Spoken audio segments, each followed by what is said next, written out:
It starts with a whimper, and then a bang, as 100 people do their thing. Artillery rains down all around, but not one step backwards, homebound. Stay low and cover your mate, you'll never know when you meet your fate. Every step forward feels like a mile.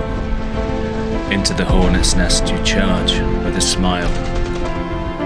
Moving as one, you can't be undone. Move on your own and you'll pay the price. Your value is all of a grain of rice. Move together and reap the rewards and earn the title. The Barbarian Horde!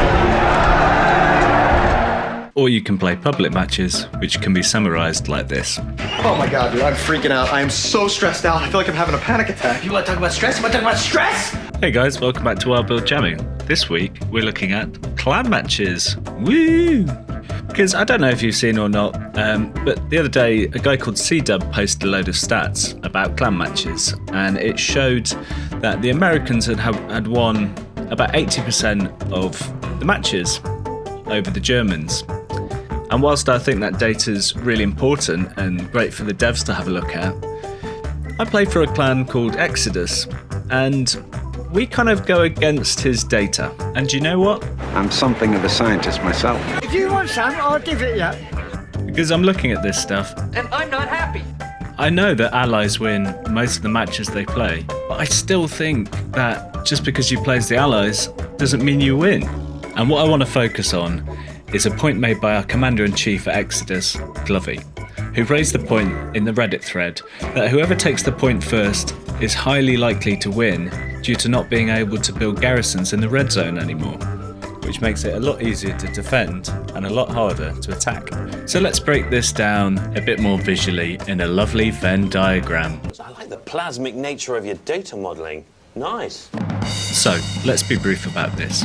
Out of the 26 clan matches played, the Allies won 21 and the Axis won 5. Out of the 26 matches played, the centre point only changed over 4 times, and this only occurred in the matches where the Allies won. In the 5 matches where the Axis won, the centre point was never exchanged, meaning that if the Axis lost the centre point, they lost the game. Whereas the Allies only won 21 out of 26 of these games, giving a win percentage of 80.76923076923077. Oh no, I've gone cross-eyed. But the team that took the centre point won 22 out of 26 games, which comes to 84.61538461538461. And there's 4 key areas I want to talk about. Preparation, map knowledge, faction knowledge, and skill, and a bit of luck. So let's start with preparation. Exodus train every Monday and Friday, 7 PM. These are the most brutal training sessions, way harder than any match we've ever been in. This is where everyone gets to know each other and gets to know how each other plays. After the training, the brain trust gets together and figures out a plan. Conference. Map knowledge. We need to know where we think they're going to attack from before they do. We also need to figure out the balance in our team, like how many tanks, and just kind of how many tanks do we need. Because it all comes down to taking that cap first. Okay, faction knowledge. Don't shoot the jumbo in the face, and get better with the car. Okay, last and most importantly, skill. I have no idea what I mean by skill. It could mean knowledge, or it could mean shooting people quicker. That's up to you. I basically mean, just be good. And the thing is, I am talking so much bullshit right now. Because you've got 100 people in that server, all doing all kinds of crazy shit, and they all count. There's 100 different reasons why you might win or lose. Knowledge is porridge. Oh, Jesus, Stuart, that doesn't even fucking rhyme. Okay, I've just chatted quite a lot of bollocks there, because I'm trying to prove against the data that's come up recently. Because I honestly think the best team will always win. And there's only ever going to be one way of finding that out. The teams playing against each other swap over and play each other again in the same conditions. because looking at these tables now, the best teams have won, in my opinion. WTH are really well organised, as a Lost Squad and Hell Let Loose training camp. And before I go any further with this data, I want to just bring up this one thing that my brother sent me, which is really interesting. And I promise to never ever do another video about data ever again. I'm so sorry. So in the Second World War, there's this guy called Abraham Wald probably, and he was put in charge of figuring out where to reinforce the armour on planes. And they would do this by recording all the data from the planes that returned and logging where their bullet holes were. And all the generals were like, oh yeah, great man, you've done a great job. We know exactly where we're getting shot. And old Abraham was like, yeah, but these planes are the ones that are coming back. So you actually need to look at where we're not getting shot.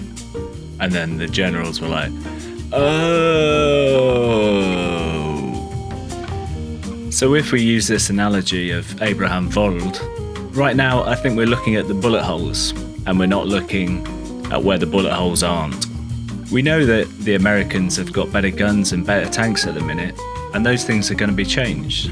We need to look at why the Americans are capping the first point 17 times out of 26 when it should be 50-50.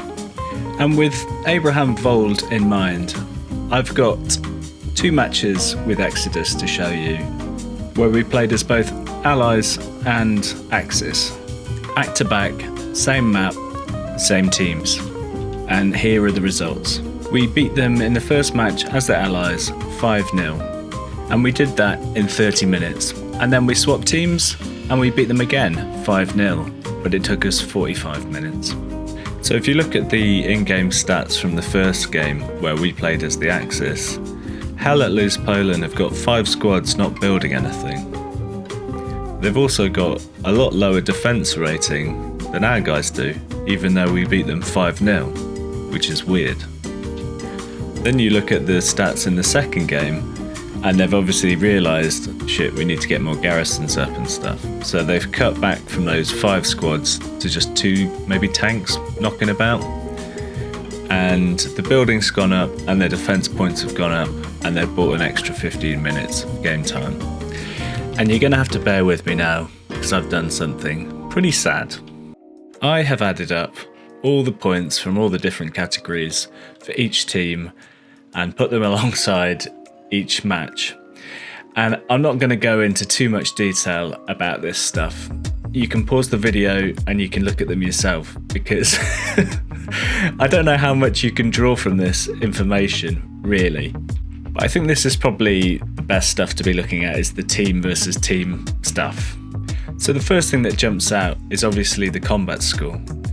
But if we're doing an Abraham Wald, let's look at where the bullet holes aren't. And here's where it ties in with capping first. If you cap first, you have a massive advantage to build more and have more spawn points, because you own 2/3 of the map from the beginning. And so if you lose that first cap, you're put in a corner straight away, because the people that are defending can build garrisons all over that space. Whereas if you're attacking and you really need to attack, you can only build here. So even if your guys break through and take down those first line of garrisons, they've still got loads of defensive garrisons to push you off. And so you either get a stalemate or you get rolled because you overstretch. And I'm not saying it can't be done, but it's very difficult. And I think that's why Allies have got the edge at the minute, because the meta at the moment creates such a difficult stalemate to break through. And I think that's all I've kind of got to say about it at the minute. Hopefully the devs see this and they kind of get what I'm saying, or what Glovy's saying. And I didn't really understand this until I started really looking at it in a lot of detail.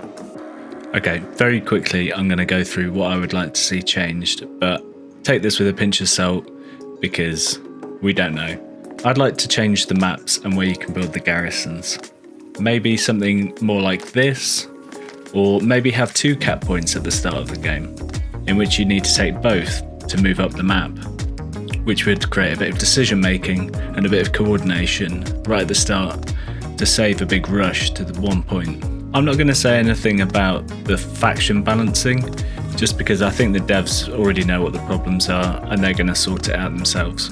But I think this stuff will put the emphasis on teamwork and communication rather than what guns you've got.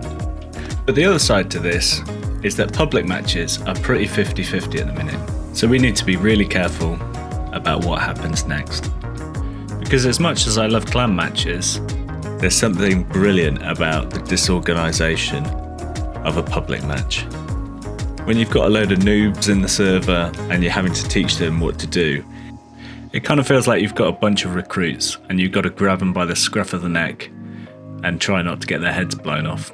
And I've discovered a secret that will transform all your public games into the best experiences you've ever had.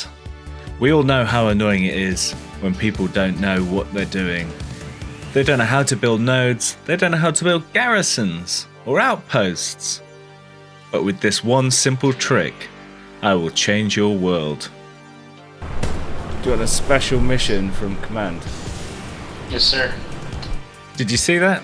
All you have to do is call it a special mission. I need you to go do this special mission and build some nodes. And it's quite boring, but it's special. That's your mission. I'm trying to find it near Terra Green. No, E8. Oh, holy mother of God, let's go right now. Go, go, go. Alright, good luck. No amount of data or science you could ever find will be able to account for the people in Hell Let Loose. They are complete enigmas. Hey guys, hope you enjoyed that. That is taking me a long time to make this video. I really didn't want to offend anyone or the developers or public or whatever. But when I play the game, I like to feel like I can make a difference in it. And to just admit defeat and say that one team is way stacked against the other, it just kind of bums me out a bit. I always think there's a chance and I always think you can win. So go buy an SSD and get in the game early and get on that cap first. Don't worry about being German. Just communicate better. Because that's the real killer in this. And if I had to sum up my whole philosophy, it would be this. Losers always whine about their best. Winners go home and fuck the prom queen. Exactly my feeling, exactly.